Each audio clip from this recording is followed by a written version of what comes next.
wait for the person to pick you. Attract what you want. Create the energy for you to attract the people that are supposed to be in your life. So there's times I've taken that advice, and guess what? I attract a bunch of women with boyfriends. That pissed me off for real. We're back, getting down and dirty, expeditiously, and today we're gonna get into why chosen ones are so lonely. Now, this is something that I've really experienced for a large portion of my life, okay? Even growing up, I really wasn't around too many people. Like, really, I wouldn't say I started to be around people in a frequent amount till like middle school. I didn't really start hanging out with my friends where we're actively going out places till like high school. So did you know that you could perhaps kill somebody? Yes, but I wanted to do hood rat stuff with my friends. That doesn't necessarily make me a sheltered person or what have you. It's just I always felt different. Like I always felt like I didn't fit in for real. I always felt like I needed to rather isolate myself than to force myself to fit in.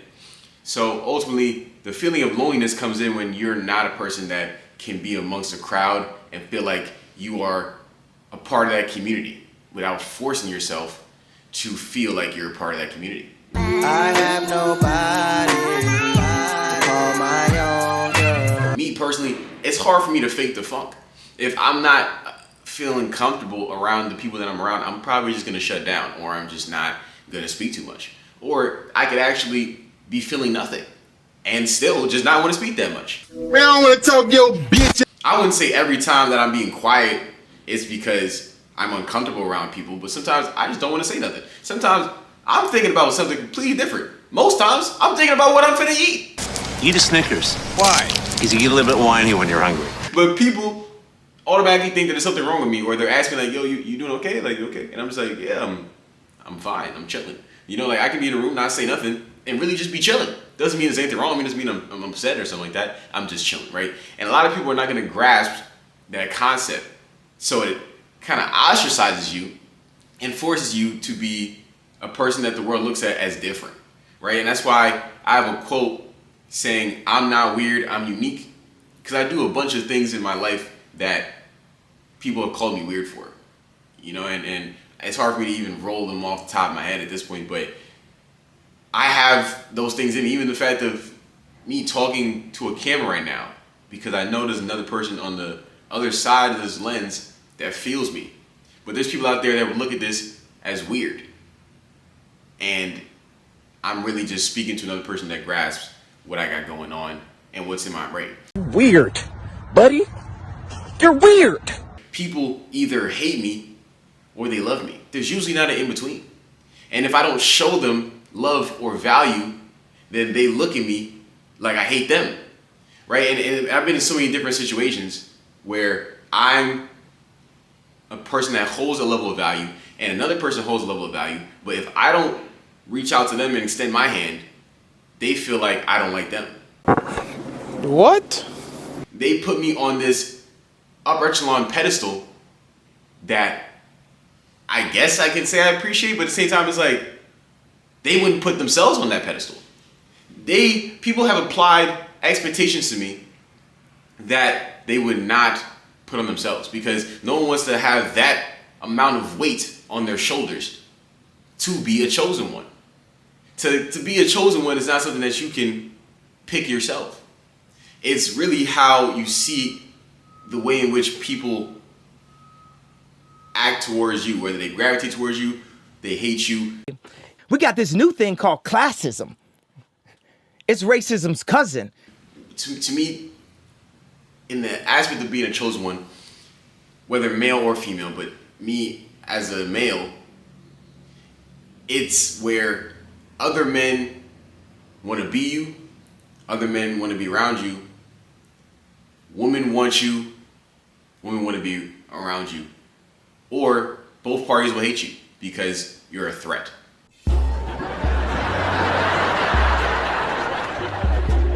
Hi, Charlotte. I'm a genius. And this is why celebrities a lot of times feel lonely, because the average person puts a celebrity on a pedestal that they would, once again, never put on themselves. They look at them like God status, and some of them actually will adopt that God mentality, and it's not healthy, because whether they get a certain level of money or they get a certain level of notoriety and fame where like everyone's looking at them like, yo, you're bigger than me, you're better than me, you're better than me. Just because you've acquired a certain level of status and money, you are better than me, right? So it props them up on a level that they can never get back down from, you know, and then people try to knock them down off their high horse once they are at a point that they're like, damn, we as the people kind of brought you up too high, let me bring you back down to earth. I got my MTV out. Savage! I'm a savage! Oh! I'm a savage! Whatever I want, I'm going to get! Whatever I want, I have to get! That's why a lot of them can be so lonely, because of the fact that people will hate them just because they reach a certain level of stature, whether it's through their hard work ethic, or maybe because they know somebody too. Things like that happen, right? Or they'll love them because that person wants to be them, right? That person looks at them and just admires them so much, like, yo, you've accomplished things that I probably never accomplished in my life, right? So that's a lot of pressure that ultimately, right, even as us chosen ones, we may not be at certain stature levels of like a Kanye West or something like that, right? But ultimately, there's a certain level of energy and attraction that whether you're a celebrity or a person that just has that aura to you, you have that gravitational pull that people come to you, right? Or people will hate you. And ultimately, as a person in that position, you then have to discern who's there to try to use that energy and grab it from you and suck it in for themselves, so they can try to get some of that aura and energy for themselves, because you have it and people want what you have. How would you define a genius in that context? But also, why do you feel the need to call yourself that? Because otherwise I'm called celebrity. The average person is envious. The average person is jealous. They don't want you to just win. They need to win by result of you. They need to feel like in order for their lives to continue, because they may be going through whatever they're going through, you have that energy and that aura, and they need that. You can't be the only one with it. Some people be like, yo, Cali, I don't see you lose weight, because I don't lose. You know what I'm saying? All I do is win. And it's hateful, it's spiteful. Because ultimately, we're just trying to be ourselves. We're just chilling. At the end of the day, the black sheep is 1,000% going to stand out to all the white sheep. The brown bunny is going to stand out to all the white bunnies. Why that guy so different? I've been in a room, and there's other people in that room. And say I may be on my introversion type of timing, people pay attention to me way more than they pay attention to everybody else that's speaking more. And why is that? I must have some type of energy that they can sense. It's something about it. I was at a panel one time. I was talking to this guy who was speaking on the panel, and I was gonna give him his props. Actually, I went to go do something, came back. He was already talking to my two friends, and I was talking to him, whatever, and he was like, "Now you guys have a certain charisma to you." And even me personally, I was barely talking to him, but my two friends was talking to him, and he was like, "Now you guys have a certain energy to you, certain charisma, right?" And me and the people that I hang around, right, and I say that I'm blessed to where I have now allowed myself and forced myself to have that discernment to say, yo, who am I hanging around? Because they have to be able to understand my plight. I would say that every single person I hang around with on a consistent basis, for real, like my inner circle, they understand my plight to where people gravitate towards our energy, right? People gravitate towards us. And then if we were to extend our hand and provide that energy to them, more times than not, they're immediately open. Rather than you have to break through a wall. Break the wall! Living in New York, I live in New York, city vibes, we're all on edge. Not a lot of people trust each other. But when it comes to being a chosen one, that energy allows you to break through that wall, right? Because they put a wall up on you because they were able to sense that you are not equal to them. So they put a wall up in front of you anyway. But when you go in front of them and break that wall, more times than not, they're receptive. And on top of that, people also just throw themselves at you in that way. Hey guys, I'm in New York City just hanging out. Right, I'm telling you, there's been times I'm in an event whether it's a function or a networking event, I'm standing by myself. And you want to know the people that attract themselves to me? It's women. Because I'll go and I'll look nice and this is what I like to do, how I like to dress, right? And I won't be forcing myself to talk to anybody. I'm evaluating the room. I may be on my phone, or I may just be chilling, sitting, staring, eating, drinking, something. And a lot more times it'll be a woman that'll come and talk to me. It won't be a man. Because that man feels threatened by me in some way, shape, or form, right? But a woman, they like that energy. They like that mysterious, what this guy got going on. But you want to know another thing? A lot of times, the women that are attracted to me in those ways and gravitate towards my energy are women that already have boyfriends. Where's your boyfriend? What? Who? Your boyfriend. No. Where your boyfriend at? Is he getting you refreshments? Is he tall? Is he getting you Mike and Ike's? Or you like Mike and Ike's? Is he hefty? Is he coming back? No, Where your boyfriend? So that be throwing me off too. I'm like, damn. And that's why sometimes that, like, a little off topic, but if you get TYB'd by a man, you do have to grasp whether that man even knew you existed. He cold. She belongs to the streets. Because, you know, a lot of people say, wait for the person to pick you. Attract what you want. Create the energy for you to attract the people that are supposed to be in your life. So there's times I've taken that advice, and guess what? I attract a bunch of women with boyfriends. That pissed me off for real. For whatever reason, they're unhappy in their situation and they feel like I can make them happier. But even then, it leads to more loneliness because, and more times than not, they want to bring you in their timeline, drag you along so that you can go from backup to main, so you can get their main out of there, because most people don't want to be lonely. Please, I don't have any time for any gossip now. As chosen ones, we're okay with being lonely because we're the black sheep. We're forced to be lonely because we're already different than the average individual. We already don't fit in. So we're more accustomed to being alone and being on our own. But the average person is not. The average person jumps from person, to relationship, to situationship, to situationship, entanglement to entanglement, and not spending too much time to actually lock back in on themselves. Oh baby, you should go and love yourself. After every situationship or every relationship you go through, you have to reset. If you don't reset, your brain is just gonna turn to mush. But I'm here to also tell you that it's okay to be lonely. I'm really more so giving you another person that has experienced what you've experienced, but also to tell you that it's okay. It's okay, it's okay! You wanna know a major reason that really switched my whole brain set at a time? So in high school, I had a bunch of friends, right? So I'd say I've spent the early part of my life kind of just being on my own, right? Started hanging out with people from like middle school on, but really high school on. That's when I really started to develop more friends and hang out with people on a more frequent basis, right?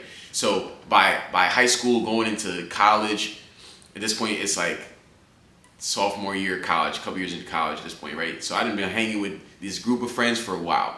But after a good portion of time, I felt like we didn't have much in common because I was on a whole different path. I was on a path for greatness, okay? Chasing legacy, chasing notoriety, because that's just what I wanted for my life, which has nothing to do with them and their past. But ultimately, I've tried to bring them along my path because I'm just that type of person. I'm like, oh, you're my friend. I want you to experience this greatness that I've somehow been able to put in the work and get results from. I want you to experience this too. The average person doesn't experience the type of things that I've experienced. Although I may not be a celebrity to you behind this camera, I have lived damn near like a celebrity for a large portion of my life in terms of my lifestyle. Maybe not the stature level, but my lifestyle. And y'all come to learn more and more about that. Or if you do some research, you'll find out the type of life that I live, right? But ultimately, we here, and I'm here to express to you as well the things that I got going on in my life. But ultimately, right, there was one day that I just kind of put my foot down. I just wasn't feeling good aura and good energy whenever I was around these people. And it wasn't that I hated them. It wasn't that I didn't ever want to be their friends. It's that like I felt drained being around them rather than felt like my energy was being uplifted. Homer, can you be that annoying? What? Get in the booth. I said in the group chat, I was like, yo, I love you guys. I just don't feel like my time with you guys is really as productive as it could be, or like I just don't feel like I'm enjoying myself as much as I once did, right? And it's not to say that I can't still be friends with everybody individually, but it's just, as in the group setting, it just did nothing for me anymore. Like I feel like I was going and I felt drained, right? So ultimately, I ended up leaving the group chat, and I still had a friend that was amongst that group, and he had told me later that one of the girls who was damn near my best friend in high school at a point, who I also tried to put her onto my path, she said, that's fine, I like my circle small anyway. The non-believers, the underachievers, the tweet and deleters. You guys make me sick to my stomachs, fam. Honestly, if you guys want to look in my eyes, you guys want to do something? You guys, that's what I thought. And mind you, she didn't, cause I stayed in the group chat for a little bit after I sent that message. She didn't say it when I was still there. She said after I left. And ultimately, that's to say that there was malice building amongst her and probably others prior to me leaving. And that's also why my energy around them must have not been good, must have not been whole, because there's underlying malice there that didn't rear its head until I left. The chosen one energy ain't for everybody. I feel like everybody may want to think in their head that they're a chosen one. Sometimes I want to feel a part of something. Sometimes I want to feel like I belong to a community. But when you're a chosen one, it's difficult for you to actually put yourself amongst other like-minded individuals. And they're about that, oh, don't pay attention, he's a rapper, he's a this. Like, yeah, I'm a rapper, but obviously I'm a genius too, and yeah, this is America. I've been going through this for mad long, and I've always questioned, like, damn, why is this like this? Like, why am I going through certain things and other people are not? Why are other people so accepted and I'm ostracized?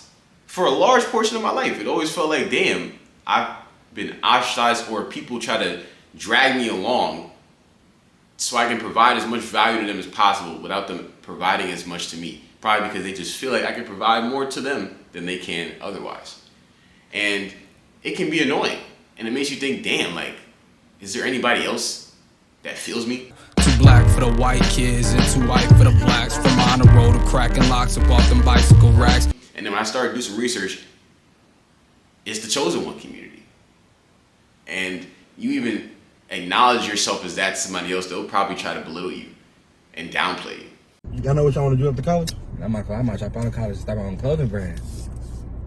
Clothing brand? Yeah, bro, I've been thinking about it for a little while now. Like, I need some help. I've had women who actually like me, actually find me attractive and respect me, still downplay me because they want to knock you off that high horse. They don't want you to be at that confidence level that makes you feel like you're better than them. And that's never what I said I was. I don't walk around like I'm better than anybody. A wise man knows that they know nothing. You should always be interested in acquiring more knowledge and acquiring more experience and developing yourself as a human being, which is what I do on a daily basis, which is what forces me to be lonely, because I acknowledge that I have to take responsibility for my own growth. She was very damaged by what she went through, and so was I, but I knew no one was coming to save me. I didn't grow up in the struggles of poverty, I would say, right? But I didn't grow up rich either. And in the black community, they try to paint us like we're either uppity or we're the rubbish in the ground, right? We're the lowest of the lows, criminals, or we grew up like Fresh Prince of Bel-Air in the uppity suburbs. I'm rich. I was in the middle, like a lot of black people. I was in the middle, you know what I'm saying? So it can ostracize you for real, because I didn't grow up in the uppity suburbs and I didn't grow up in the trenches. So that makes me a middle child, essentially, right? And now on top of that, I have my own idiosyncrasies that make me already unique from the average individual. So you can feel alone, and I'm sure you also feel alone, but it's okay. That's really just the end all be all. It's okay. It's okay to be alone because when you hone in on that, you win. You can't let somebody else's actions and decisions affect your brain. Because by the time you grasp why someone is doing what they're doing, you can move how you need to move. And you can play to win and not play yourself. We outside getting down and dirty. My guy Taylor's in the building. He's a YouTube superstar, Instagram content creator. What else do you do, sir? And, I get down and dirty expeditiously. You know what I'm saying? I got expeditiously. Expeditiously.